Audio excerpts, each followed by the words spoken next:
तो अब हम लोग पढ़ने जा रहे हैं एक्सरसाइज 4.3 का क्वेश्चन नंबर 10 और 4.3 का question number 8।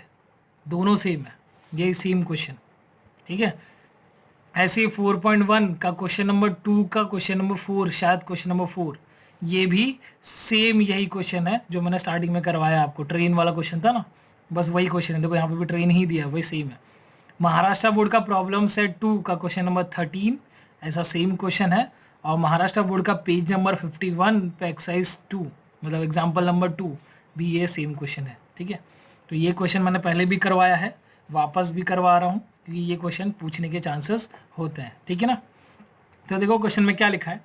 N express train take 1 hour less than a passenger train to travel 132 kilometre between Mysore and Bangalore. Bracket में लिखा है without taking into consideration the time they stop at a intermediate station. ठीक है ना, अब question में क्या बोला है, एक एक्सप्रेस ट्रेन होती है ना, एक्सप्रेस ट्रेन पता ना, जो फास्ट ट्रेन होती है। ठीक है ना, वो क्या कर रही है, 1 घंटा कम ले रही है, 1 आवर लेस ले रही है देन द पैसेंजर ट्रेन। जो पैसेंजर ट्रेन होती है जो ज़्यादातर स्टॉप पे रुकती है, ठीक है, स्लो स्लो चलती है, उससे एक्सप्रेस ट्रेन क्या होता है, 1 घंटा कम लेती है। टू ट्रैवल 132 किलोमीटर, दोनों का डिस्टेंस कितना है, सेम है। पैसेंजर भी 132 किलोमीटर जाती है, एक्सप्रेस ट्रेन भी 132 किलोमीटर ही जाती है। बिटवीन क्या बोला, मैसूर एंड बैंगलोर, किसके बीच में, मैसूर एंड बैंगलोर के बीच में। ठीक है, बोला without taking into the consideration the time they stop at a intermediate station. अब बीच बीच स्टेशन पे रुकते भी हैं उन लोग, है ना, कुछ 2 मिनट के लिए, कुछ 3 मिनट के लिए ऐसा रुकते हैं। तो वो टाइम को अवॉइड करो, उसको इग्नोर करो। उसके बाद वो अगर कंसिडर नहीं करोगे तो 132 किलोमीटर जाने के लिए एक्सप्रेस ट्रेन को पैसेंजर ट्रेन से 1 घंटा कम लगता है। ठीक है, अब आगे बोला है if the average speed of express train is 11 kilometre per our more than that of the passenger train. यहाँ पे क्या बोला है, average speed of express train, express train का जो स्पीड है वो क्या है, 11 किलोमीटर पर आवर मोर है, ज़्यादा है। सीधी बात है ना, एक्सप्रेस ट्रेन है तो उसकी स्पीड ज़्यादा ही होगी पैसेंजर ट्रेन के कंपैरिजन में। तो कितनी ज़्यादा बोला है, 11 किलोमीटर पर आवर ज़्यादा है, मोर है देन द पैसेंजर ट्रेन। तो find the average speed of two train, तो दोनों की एवरेज स्पीड पता करने बोला है। मतलब सेम ही क्वेश्चन है ये, पहले जैसा हम लोग ने किया था। देखो इसके अंदर क्या क्या दिख रहा है, एक तो डिस्टेंस दिख रहा है 132 किलोमीटर का, एक तो स्पीड अपने को पता करना है, और अपने को टाइम भी दिया हुआ है, 1 आवर कम लगता है। तो वही सेम जो हम लोग ने किया था, और ये फॉर्मूला लगाएंगे टाइम वाला, है ना, सेम का सेम एग्जैक्ट सेम क्वेश्चन है ये। ठीक है ना, उसमें भी स्पीड पूछा है, इसमें भी स्पीड पूछा है। ठीक है, तो लिख लेते हैं यहाँ पे हमारे आंसर में क्या लिखेंगे, स्पीड सपोज करेंगे तो लिखेंगे लेट। अच्छा बताओ किसका स्पीड कम होगा, एक्सप्रेस ट्रेन का स्पीड कम होगा या पैसेंजर का, बोला एक्सप्रेस ट्रेन का स्पीड कम होगा या पैसेंजर का, पैसेंजर का कम होगा। वैसे भी यहाँ बोल के भी रखा है ना, average speed of express train is 11 kilometre per our more than the passenger train.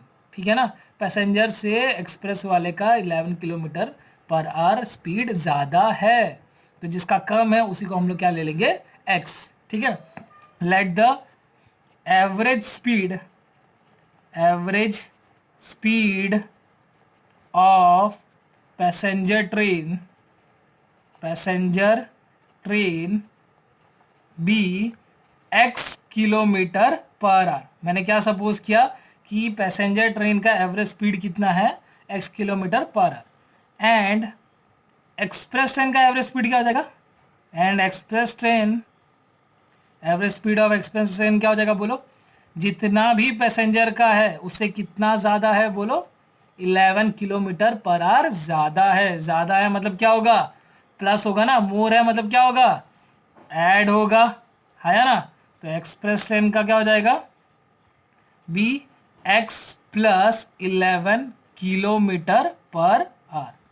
ठीक है ना, तो एक्सप्रेस ट्रेन का स्पीड कितना हो जाएगा, x plus 11 kilometre per our. ये दोनों का क्या मिल गया, हम लोग को स्पीड पता चल गया। अब हम लोग को क्वेश्चन में डिस्टेंस देख के दिया है, डिस्टेंस क्या चेंज हो रहा है क्या दोनों के लिए, नहीं चेंज हो रहा है, डिस्टेंस सेम ही है, मैसूर से बेंगलोर का 132 किलोमीटर, चाहे एक्सप्रेस ट्रेन से जाओ चाहे पैसेंजर ट्रेन से जाओ। तो डिस्टेंस कितना है, 132 किलोमीटर। तो डिस्टेंस दे दिया है। और क्वेश्चन में यहाँ स्टार्टिंग में बोला है an express train take 1 hour less than a passenger train. ठीक है ना, पैसेंजर ट्रेन से 1 घंटा कम लगता है। देखो स्पीड अपने को पता है, डिस्टेंस दिया है, और यहाँ क्वेश्चन में बोला है टाइम। क्या बोला है, एक्सप्रेस ट्रेन पैसेंजर ट्रेन से 1 घंटा कम लेता है। तो हम लोग को क्या निकालना है यहाँ पे, टाइम। जैसा सेम क्वेश्चन किए थे ना वैसा ही करना है। तो टाइम का फॉर्मूला पता है क्या, time, time is equal to क्या होता है, डिस्टेंस अपॉन स्पीड। टाइम का फॉर्मूला क्या होता है, डिस्टेंस अपॉन स्पीड। तो वही फॉर्मूला अपने को लगाना है यहाँ पे, तो वही निकाल लेते हैं। अब दोनों का ही टाइम निकाल लेते हैं। देखो क्योंकि अपने को पता है कि एक्सप्रेस ट्रेन 1 घंटा कम लेती है पैसेंजर से, तो हम लोग क्या कर लेते हैं यहाँ पे, दोनों का टाइम निकाल लेते हैं। तो यहाँ पे लिखेंगे, क्या लिखेंगे, टाइम, टाइम टेकन बाय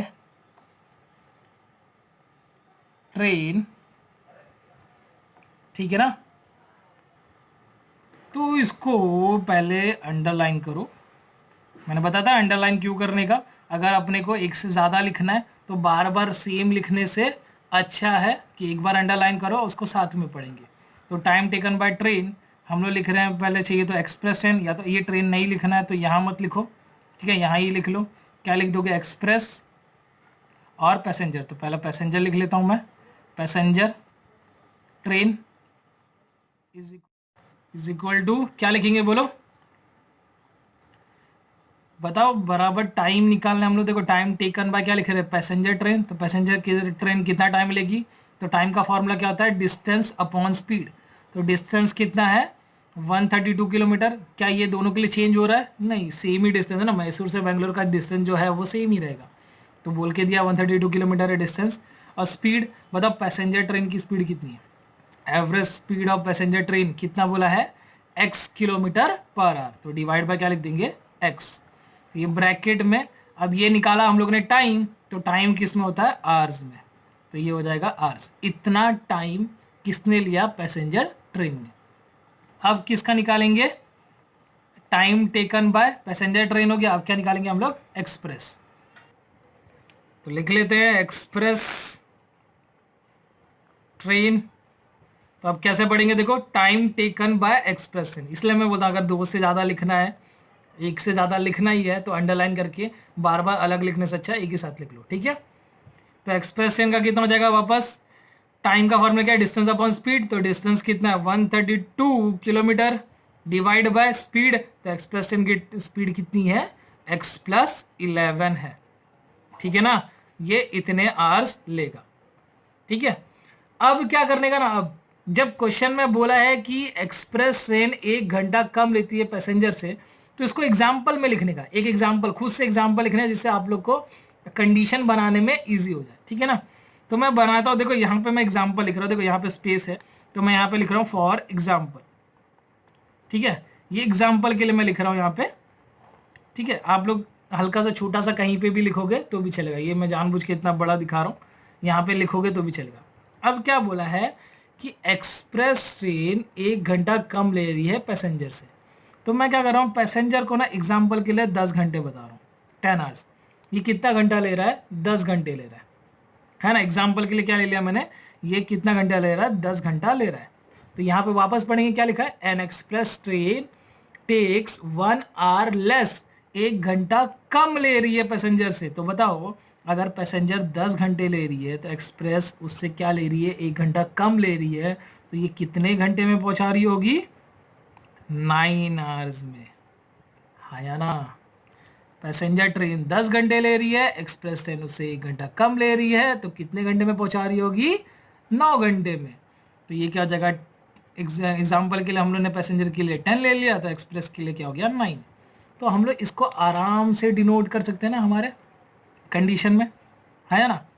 तो इसको लिखते हैं, क्या लिखेंगे, देखो अब आगे लिख लेता हूँ मैं। तो मैं वापस लिख लेता हूँ, क्या लिख रहा हूँ, पैसेंजर ट्रेन का कितना था, 9 आवर्स, नहीं 10 आवर्स हम लोग ने एग्जाम्पल में लिया था। और एक्सप्रेस ट्रेन का कितना हो गया था 9 आवर्स, 1 घंटा कम ले रही है। अब इसको हम लोग कंडीशन में लिखेंगे। तो अकॉर्डिंग टू क्वेश्चन, क्वेश्चन में जैसा बोला है, अकॉर्डिंग टू क्वेश्चन है ना। अब क्या बोला है बताओ, ये जो पैसेंजर ट्रेन का टाइम है, पैसेंजर ट्रेन का टाइम क्या है बोलो, 10 आवर्स है। तो पैसेंजर ट्रेन को हम लोग ने कितना लिखा था, वहाँ पे लिखा था क्या, देखो 132 डिवाइड बाय एक्स था, ये इसका टाइम था। और एक्सप्रेस का कितना था, 132 डिवाइड बाय एक्स प्लस 11 था, है ना, इतना ही था ना। तो उसको लिख लेते। देखो अगर मैं पैसेंजर ट्रेन का टाइम लिखूँ, पैसेंजर ट्रेन का टाइम कितना है 132 अपॉन एक्स, यानी इज इक्वल टू में लिख रहा हूँ। तो अभी देखो ये क्या दिख रहा है, या तो ऐसा भी बोल सकते क्या, अगर मैं 10 में से ये 9 को माइनस करूँ तो आंसर 1 आएगा, है ना। 10 में से वो 1 घंटा जो कम ले रहा है, वो 1 घंटा कैसे आ रहा है, अगर मैं 10 में से 9 माइनस करूँगा तो 1 मिलेगा कि नहीं। तो यानी अगर मैं पैसेंजर ट्रेन के टाइम से एक्सप्रेस ट्रेन के टाइम को माइनस करूँ तो 1 मिलेगा ना, क्योंकि आर्स ही तो है, ये टाइम ही तो है। तो ऐसा लिखने से अच्छा तो यहाँ पे माइनस ही कर लेते हैं। क्या लिखेंगे 132 एक्स, इसमें से ये क्या कर रहा हूँ देखो माइनस, हाँ ये माइनस का साइन डाल रहा हूँ, इसमें से माइनस क्या कर रहा हूँ 9 घंटे का टाइम। तो 9 घंटे का टाइम कितना है 132 अपॉन एक्स प्लस 11, ठीक है। ये 10 घंटे में से ये 9 घंटा माइनस करूँगा तो आंसर कितना आएगा 1 आर, है या ना। या तो आप दूसरे तरीके से क्या ले सकते थे, ये 132 अपॉन एक्स लिखते, मतलब 10 घंटा, ये कैसे मिलता, ये 9 घंटे वाले में +1 कर लेते, ऐसा करके लिख लेते, ठीक है। तो क्या लिख लेते थे एग्जाम्पल में, ऐसा लिख लेते, देखो 132 upon x is equal to 132 upon x plus 11 +1। तो ये फिर वापस इधर आके माइनस ही होता, इससे अच्छा मैंने डायरेक्ट ये दिखा दिया, ठीक है ना। वैसे भी एग्जाम्पल मैंने दे दिया था कि 10 घंटे में से अगर 9 घंटा माइनस होगा तो ही 1 आएगा कि नहीं। 10 में से अगर 9 माइनस करेंगे तो 1 आएगा या नहीं आएगा, सिंपल सा कैलकुलेशन है ना। 10 में से अगर 9 गया तो कितना आएगा 1 आएगा। तो 10 आवर्स कितना था 132 अपॉन एक्स पैसेंजर का, वो लिख लिया, उसमें से माइनस किया 9 आवर्स। तो 9 आवर्स क्या है एक्सप्रेस ट्रेन का टाइम, तो वो कितना था 132 अपॉन एक्स प्लस 11, उसको लिखा इज इक्वल टू, अब 10 आवर्स में से 9 आवर्स गया तो कितना आएगा 1 आवर। समझा या नहीं। आप लोग को जैसा अच्छा लगता है वैसा लिखो, जैसा आप लोग को समझता है वैसा लिखो, ठीक है। अगर एग्जाम्पल देख के लिखोगे ना तो आपको कोई टेंशन नहीं होगा, जैसा मैंने एग्जाम्पल देख के लिखा खुद को, ये था नहीं लेकिन मैंने खुद से लिखा। एग्जाम्पल देख के लिखो तो एकदम सिंपल से समझ में आ गया कि 10 में से 9 गया तो 1 आएगा ही आएगा। तो ऐसे भी लिख सकते हैं। अब हम लोग ने इसको लिख लिया, अब इसको सॉल्व करते हैं।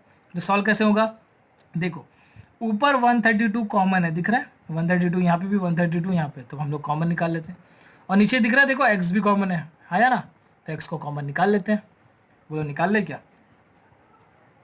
बोलो नीचे से एक्स कॉमन निकाल ले क्या, नहीं निकाल सकते। क्यों नहीं निकाल सकते, क्योंकि यहाँ जो x है ना वो प्लस के फॉर्म में, अगर ये मल्टीप्लिकेशन के फॉर्म में होता तो हम लोग x को भी कॉमन निकाल सकते थे, लेकिन यहाँ पे प्लस के फॉर्म में, अगर प्लस या माइनस के फॉर्म में आया तो आप लोग कॉमन नहीं निकाल सकते।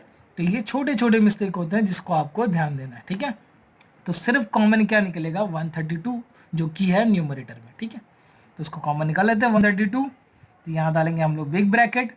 अब बताओ ऊपर से 132 निकल गया, 132 क्या हो गया निकल गया, तो कुछ नहीं बचा तो क्या बचा होगा 0, है ना। कुछ नहीं बचा तो क्या बचा होगा, क्या बचा होगा 1 बचा होगा, ठीक है ना। कुछ नहीं बचता है तो क्या होता है 1 बचता है। और डिनोमीटर में क्या है देखो, इसके डिनोमीटर में क्या x कॉमन निकाला हम लोग ने, नहीं निकाला, तो क्या बचेगा x। ये कौन सा साइन है माइनस। देखो 132 निकाल दिया है, दोनों में से 2 टर्म में से कॉमन निकाला है, एक ही टर्म में से कॉमन थोड़ी निकलता है, 2 टर्म में से कॉमन निकाला, दोनों में 132 था तो यहाँ पे भी निकल गया 132। तो यहाँ पे भी न्यूमरेटर में कुछ नहीं बचा तो क्या बचेगा 1 अपॉन डिनोमीटर सेम का सेम x प्लस 11, ये bracket close is equal to क्या हो गया 1, है। अब देखो 1 में से 1 माइनस कर ले हम लोग, देखो 1 में से 1 माइनस कर लेते हैं, 1 माइनस 1 क्या हो जाएगा 0, लिख लो क्या 132 ब्रैकेट में लिख लो 0। क्या ये माइनस हो सकता है, नहीं हो सकता माइनस। क्यों नहीं हो सकता, क्योंकि डिनोमिनेटर सेम नहीं है। अगर प्लस या माइनस करना है कोई दो नंबर का तो उसका क्या सेम होना चाहिए डिनोमिनेटर। क्या डिनोमिनेटर सेम है, नहीं, ये यहाँ x है, यहाँ x प्लस 11 है। तो इस केस में क्या करने का, क्रॉस मल्टीप्लाई, क्या करने का, क्रॉस मल्टीप्लाई। अब क्रॉस मल्टीप्लाई कैसा होता है, ये इससे मल्टीप्लाई होगा, ये इससे मल्टीप्लाई होगा, और नीचे एक दूसरे से मल्टीप्लाई होंगे, है ना। वापस बोलेंगे कैसे मल्टीप्लाई होगा, ये x प्लस 11 इससे मल्टीप्लाई होगा, देखो क्रॉस हो गया, ये x इससे मल्टीप्लाई होगा, यहाँ पे भी क्रॉस हो गया, और नीचे एक दूसरे से मल्टीप्लाई होंगे, ठीक है। तो वैसे ही मल्टीप्लाई कर लेते हैं, लेकिन ये दो टर्म है तो हम लोग दो या दो से ज़्यादा टर्म किस में लिखते हैं, ब्रैकेट में, तो इसको ब्रैकेट में ही लिखेंगे।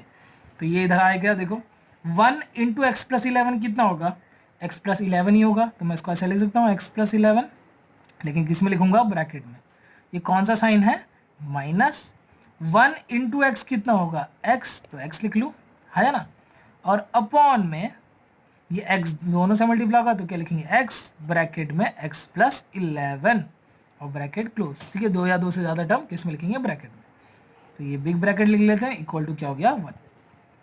अब देखो यहाँ पे पहले हम लोग ब्रैकेट सॉल्व करेंगे, तो ये 132 को ऐसे ही रहने दो, ब्रैकेट डाल लेते हैं, यहाँ पे ब्रैकेट ओपन करते हैं, तो ये क्या हो जाएगा, x प्लस 11, ये कौन सा साइन है, माइनस x, अपॉन ये एक से मल्टीप्लाई होगा या दोनों से, देखो ब्रैकेट के बीच में कुछ नहीं है तो क्या होगा, मल्टीप्लाई, है ना। ब्रैकेट का मतलब भी होता है मल्टीप्लाई। अरे मल्टीप्लाई एक से होगा या दोनों से, बोलो, एक से होगा, दोनों से, दोनों से होगा, तो मल्टीप्लाई करते हैं, x इंटू एक्स क्या हो जाएगा, x का स्क्वायर, ये कौन सा साइन है, प्लस x इंटू 11 क्या हो जाएगा, 11x, ये bracket close is equal to क्या हो गया, 1। अब देखो वापस ब्रैकेट ही पहले सॉल्व करना है, देखो यहाँ कुछ सॉल्व हो रहा है ना, ये x और x कट रहा है, दिख रहा है, ये प्लस है और ये माइनस, तो प्लस माइनस माइनस, तो x और x कट गया। तो अब ये 132 क्या होगा, इससे मल्टीप्लाई होगा, और नीचे तो कुछ सॉल्व हो रहा नहीं है क्योंकि ये पावर अलग है, ये पावर अलग है, तो दोनों प्लस यहाँ माइनस नहीं होंगे, ठीक है। तो इसको मल्टीप्लाई कर लो, क्या हो जाएगा, 132 into 11 upon x square plus 11x is equal to 1। अब क्या हो जाएगा, जो चीज़ डिवाइड है इधर आके क्या हो जाएगी, मल्टीप्लाई। देखो एक्स स्क्वायर प्लस 11 इधर क्या है, डिवाइड है, इधर आके क्या हो जाएगा, मल्टीप्लाई, और ये भी क्या हो रहा है, मल्टीप्लाई, तो मल्टीप्लाई करो, तो मल्टीप्लाई कर लो, देखो क्या हो जाएगा, 132 इंटू 11, तो एक काम करो पहले इसको लिख लेते हैं, यहाँ पे क्या हो जाएगा, 132 इंटू 11 इज इक्वल टू, ये एक्स स्क्वायर प्लस 11x 1 से मल्टीप्लाई हो रहा है तो सेम का सेम ही रहेगा ना, क्योंकि डिवाइड इधर आके क्या हो जाएगा, मल्टीप्लाई, तो सेम का सेम ही रहेगा, 1 से मल्टीप्लाई हो तो नंबर चेंज नहीं होता है, क्या हो जाएगा, एक्स स्क्वायर प्लस 11x। अब 11 का टेबल तो आता ही है ना, 10th में पहुंचे ऐसे थोड़ी है, 11 का टेबल तो आता है, तो 11 का मल्टीप्लाई करेंगे पीछे से, बोलो 11 2 सा कितना होता है, 11 2 सा कितना होगा, 22, तो हम लोग ने 2 लिख दिया, यहाँ हो जाएगा 2 कैरी। अब 11 के मल्टीप्लाई करो 3 से, 11 3 सा कितना होगा, 33, तो 33 प्लस 2 कितना होगा, बोलो 33 प्लस 2 कितना होगा, 35 होगा, तो 5 लिखो और क्या हो जाएगा, 3 कैरी, 11 1 सा हो जाएगा 11, 11 प्लस 3 हो जाएगा 14, तो ये हो गया 1452 इज इक्वल टू क्या हो गया, एक्स स्क्वायर प्लस 11x। अब हम लोग को क्वाड्रेटिक इक्वेशन बनाना है, तो इक्वल टू के साइड क्या चीज़, 0, इसको यहाँ भेज दो, तो ये प्लस है, इधर आके क्या हो जाएगा, माइनस, तो क्या लिखेंगे, 0 is equal to x square plus 11x minus 1452, है ना। अब चाहिए तो सीधा लिख लो, क्या हो जाएगा, x square plus 11x minus 1452 equal to हो गया 0। ये क्या बन गया हमारा, क्वाड्रेटिक इक्वेशन। तो क्वाड्रेटिक इक्वेशन बना के मैं क्या बोलता हूँ कि आप लोग को सॉल्व करना है, कौन से मेथड से सॉल्व करोगे, सिर्फ दो ही मेथड से, कौन से मेथड से, सिर्फ दो मेथड, कौन सा, या तो फैक्टराइजेशन मेथड या तो क्वाड्रेटिक फॉर्मूला, ठीक है। कंप्लीटिंग स्क्वायर जब तक क्वेश्चन में ना बोले तब तक नहीं करना है। अब इसके चांसेस होंगे दो आंसर, या तो नेगेटिव या तो पॉजिटिव, है ना, या तो नेगेटिव आए या तो पॉजिटिव आए। तो अगर नेगेटिव आ रहा है तो उस आंसर को हम लोग क्या कर देंगे, इग्नोर, क्यों नहीं ले सकते वो आंसर को, क्या लिखेंगे अगर नेगेटिव आए तो लिखेंगे, देखो एक्स क्या सपोज किया हम लोग ने, स्पीड, और क्या स्पीड नेगेटिव हो सकती है, नहीं हो सकती। अगर नेगेटिव आया तो क्या लिखोगे, speed can not be in negative, ठीक है ना। अगर माइनस में आया तो क्या लिखोगे, speed can not be negative, तो देयरफॉर अगर नेगेटिव आया तो ये लिखना है, तो देयरफॉर हमारा जो पॉजिटिव वाला आंसर है वो ले लेंगे। समझा या नहीं? तो नेगेटिव में स्पीड नहीं होता, तो वो यहाँ पे लिखना ज़रूरी है, ठीक है ना। तो इसको आप लोग सॉल्व करोगे, 2 मेथड है, दोनों में से कोई भी मेथड से सॉल्व करोगे, ठीक है। तो अब पढ़ने जा रहे हैं हम लोग 4.3 का लास्ट क्वेश्चन, क्वेश्चन नंबर 11। तो इससे आपका 4.3 खत्म हो जाएगा। देखो लास्ट क्वेश्चन क्या लिखा है, sum of the areas of 2 square is 468 metre square, ठीक है ना। क्या बोला, सम, सम मतलब प्लस करके, मतलब एडिशन है ना, ऐड करना किसका, sum of the area of 2 squares. Squares क्या होता है पता है, जिसके ऑल साइड इक्वल होते हैं, है ना। 2 स्क्वायर है, 2 बोला 2 स्क्वायर है, ये दोनों का एरिया का अगर मैं प्लस करूँ, दोनों का जो एरिया आएगा ना, ये एरिया होता है, ये दोनों को प्लस करूंगा ना तो कितना आएगा, 468 मीटर स्क्वायर, ठीक है ना। दोनों का क्या, एरिया, एरिया का सम करूंगा तो कितना आएगा, 468 मीटर स्क्वायर। वापस पढ़ लेते, क्या लिखा है, sum of the areas of 2 square is 468। देखो इसके लिए मैंने इक्वल टू लगा दिया, तो ये दोनों के एरिया का, 2 स्क्वायर है, दोनों के एरिया का सम, सम मतलब एडिशन, कितना होगा, 468। ये क्वेश्चन में अपने को बोला है। If the difference of their perimeter is 24, अगर दोनों के पैरीमीटर का डिफरेंस, दोनों के अब सब सिंपल सी बात है, एक स्क्वायर, मतलब जो एक स्क्वायर है वो बड़ा होगा, एक छोटा होगा, सिंपल है, क्योंकि दोनों सेम नहीं है। तो यहाँ पे बता के दिया कि दोनों के पैरीमीटर का डिफरेंस कितना है, 24। पैरीमीटर क्या होता है ना, ये जो 4 साइड होते हैं, ये जो होते हैं चारों साइड, उसका ही सम होता है ना पैरीमीटर, है ना। तो दोनों के पैरीमीटर का सम कितना है, 24, मतलब एक स्क्वायर बड़ा है और एक स्क्वायर छोटा है, ठीक है ना। तो find the side of 2 square, ये दोनों जो साइड है ना, मतलब दोनों जो स्क्वायर है ना, उसके साइड्स पता करना है, ठीक है ना। अब सबसे पहली बात, अगर मैं बोलूँ ये, मतलब ये क्या है, एक स्क्वायर है, तो स्क्वायर में ऑल साइड इक्वल होते हैं, है ना। ऑल साइड क्या होते हैं, इक्वल होते हैं। तो यानी इन दोनों का बस एक एक साइड पता करना है, जो दोनों के लिए क्या होगा, सेम होगा, ठीक है ना। तो हम लोग इसको लिखते हैं, चलो कैसे लिखेंगे, एक तो साइड पता करना है, तो एक का साइड हम लोग सपोज कर लेते हैं, लेकिन क्या दूसरे का साइड मिल सकता है क्या, अगर एक का साइड में एक्स सपोज कर रहा हूँ, क्या दूसरे का साइड मिल जाएगा अपने को, नहीं मिल पाएगा, क्योंकि यहाँ पे तो पैरीमीटर में दिया है, तो दूसरे का साइड निकालना पड़ेगा।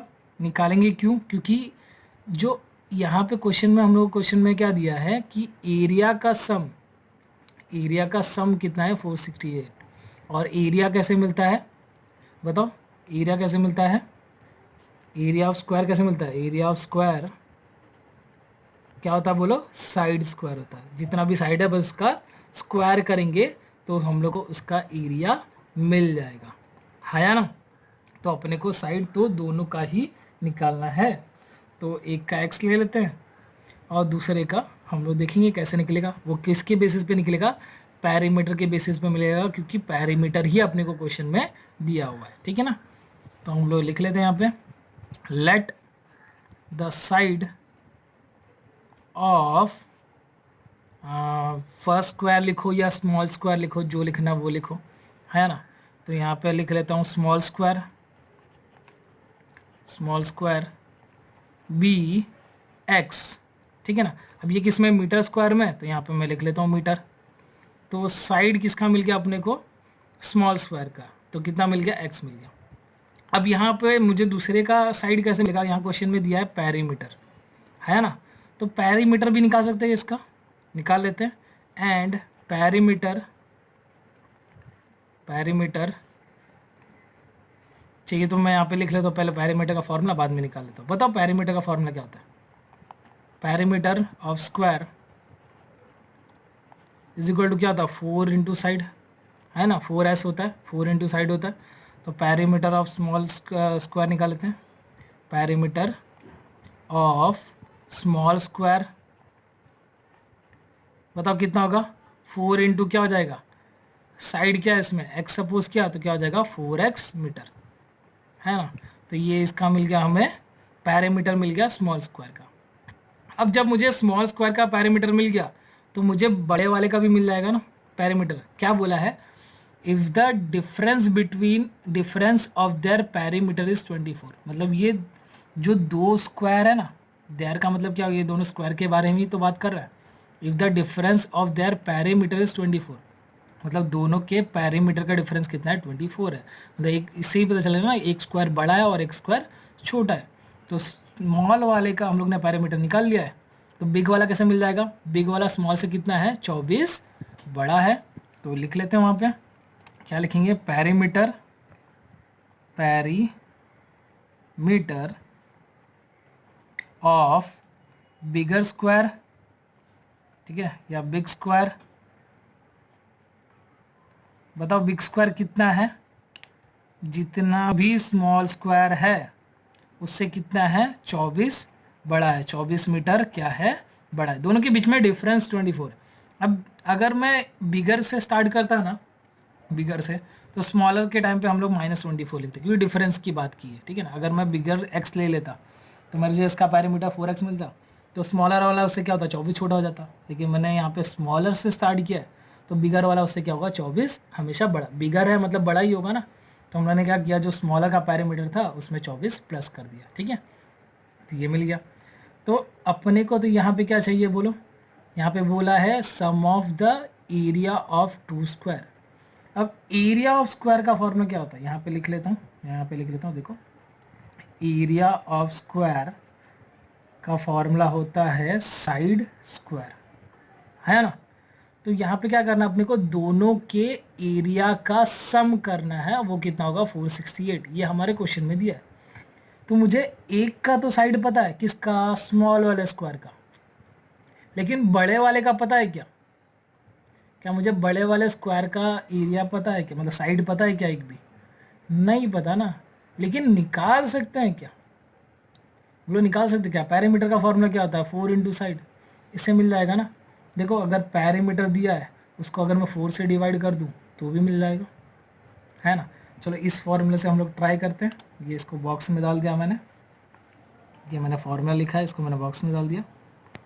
अब लिखता हूँ मैं पैरीमीटर ऑफ बिग स्क्वायर, ठीक है, perimeter, perimeter of big square कैसे मिलेगा, 4 इंटू बिग वाला साइड, है ना। यहाँ पे स्मॉल एस लिखा था, यहाँ पे मैंने कैपिटल एस लिख लिया क्योंकि बड़ा साइड है इसका। अब पैरीमीटर ऑफ बिग स्क्वायर दिया अपने को, कितना दिया, 4x प्लस 24। देखो ये फॉर्मूला लिखा है, इसको इग्नोर कर लेना चाहिए, तो या नहीं लिखना तो भी चलेगा, ये बस समझाने के लिए दिया था मैंने। इज इक्वल टू क्या लिखोगे, 4 इंटू साइड, तो 4 इंटू बिग साइड।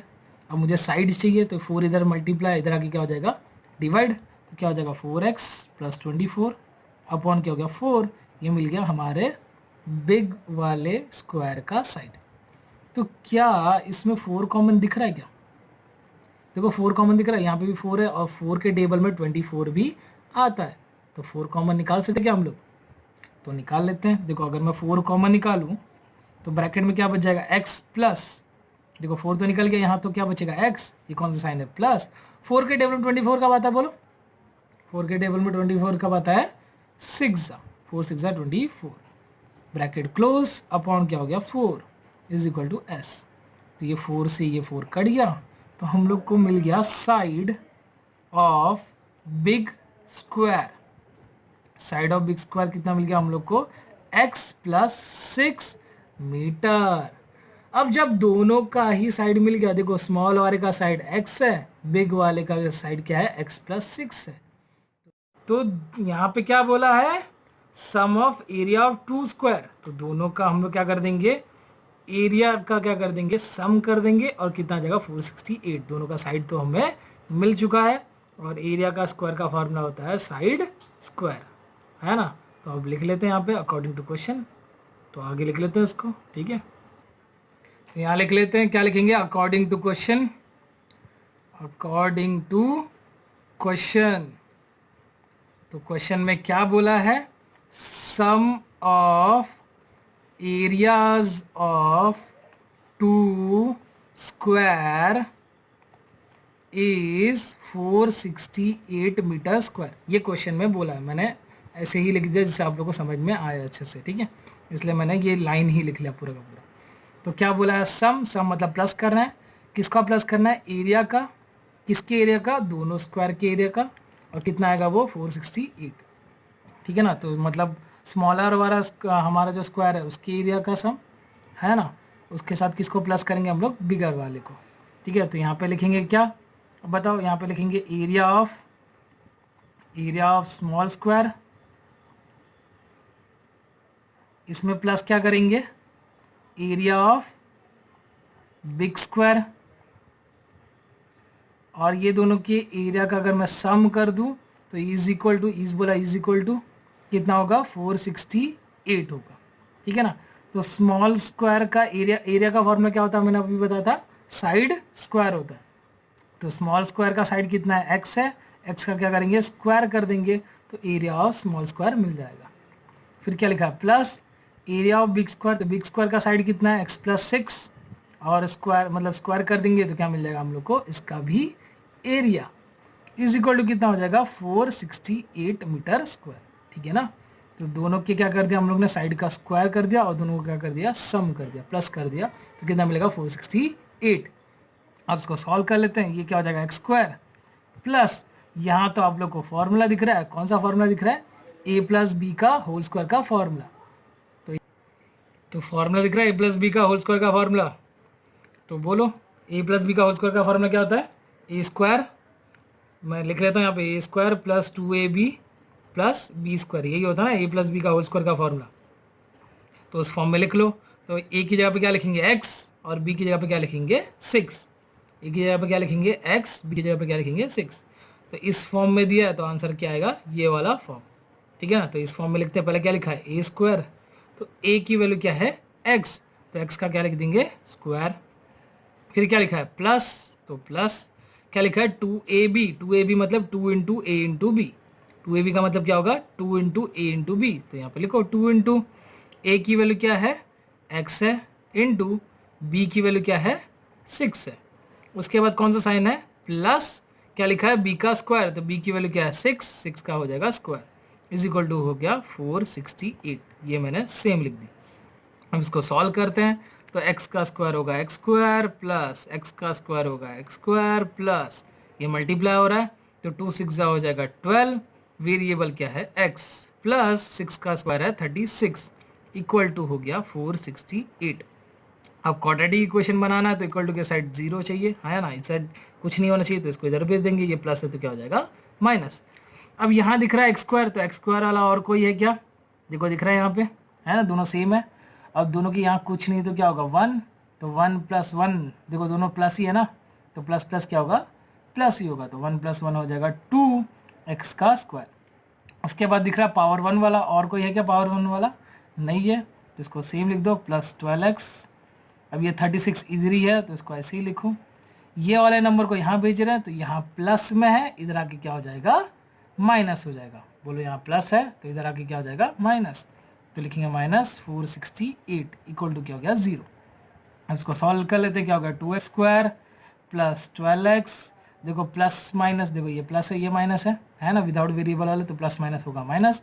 हमेशा बड़े नंबर में से छोटे नंबर को माइनस करते हैं, ऐसा छोटे नंबर से बड़े नंबर को माइनस करने की कोशिश नहीं करना, ठीक है ना, अपना इतना सारा दिमाग नहीं लगाना। तो यहाँ माइनस कर लेते हैं, 8 में 6 गया कितना आएगा 2, 6 में 3 गया कितना आएगा 3, और ये 4 तो बच गया, तो क्या लिखेंगे 432। लेकिन साइन ऑफ क्या लिखते हैं हम लोग, ग्रेटर नंबर, तो दोनों में से बड़ा कौन है, दोनों में से बड़ा कौन है 468, और इसका साइन क्या है माइनस, डाल दिया, इक्वल टू क्या हो गया 0। अभी भी दोनों में दिख रहा है कुछ कॉमन, क्या दिख रहा है कॉमन, 2, और 2 सब में कॉमन है, दिख रहा है सारे टर्म में 2 के टेबल में जाते हैं, तो 2 कॉमन निकाल लो, तो ब्रैकेट में क्या बच रहा है यहाँ पे x का स्क्वायर, 2 का निकाल दिया, ये कौन सा साइन है प्लस। अब बताओ 2 के टेबल में 12 कब आता है, 2 के टेबल में 12 कब आता है 6, तो ये हो गया 6x माइनस, अब यहाँ पे भी 2 चाहिए, कॉमन निकालने के 2 के टेबल में जाएगा ही, तो कैसे निकालेंगे, डिवाइड कर लेते हैं। देखो अगर मैं 432 को 2 से डिवाइड कर दूँ तो मिल जाएगा, तो 2 से डिवाइड करो, 2 1 ज़ा 2, यहाँ पे 2 के टेबल में 4 कब आता है 2 2 ज़ा 4, ये क्या बच गया 3, तो 3 2 के टेबल में नहीं आता, कम नंबर लेंगे, तो 2 1 ज़ा 2 होता है, और 2 2 ज़ा 4 ज़्यादा हो जाएगा, तो 2 1 ज़ा 2 लेंगे। अब 3 में से 2 गया कितना बचेगा 1, तो ये बन गया 12, 12 कब आता है 2 के टेबल में 6 ज़ा, तो अगर मैं 2 से डिवाइड करूँ तो कितना आएगा 2 1 6, तो यहाँ लिखते हैं 216 इक्वल टू हो गया 0। अब ये 2 मल्टीप्लाई जाके क्या हो जाएगा डिवाइड, तो ये लिख देंगे x square plus 6x minus 216 equal to 0/2। तो 0/2 का आंसर क्या आएगा 0, तो लिखेंगे x square plus 6x minus 216 equal to 0। ये बन गया हमारा क्वाड्रेटिक इक्वेशन, और इसको क्या करना है आप लोग को सॉल्व करना है, ठीक है ना, और चेक भी करना है हमारा आंसर राइट है या नहीं, ठीक है ना। नेगेटिव पॉजिटिव आया तो कौन सा लोगे, पॉजिटिव ही लोगे, नेगेटिव वाला नहीं लोगे, क्योंकि x क्या है साइड है और साइड नेगेटिव नहीं हो सकता। समझाया नहीं, तो आप लोग को भी इसको लिख के मुझे बताना है, ठीक है। इस हिसाब से आपका 4.3 खत्म होता है पूरा का पूरा, और 4.4 का क्वेश्चन नंबर 1 और 2 करवा चुका हूँ। सिर्फ बाकी के 2-3 क्वेश्चन बचे हैं जो आपका चैप्टर कंप्लीट हो जाएगा उसके बाद, ठीक है ना।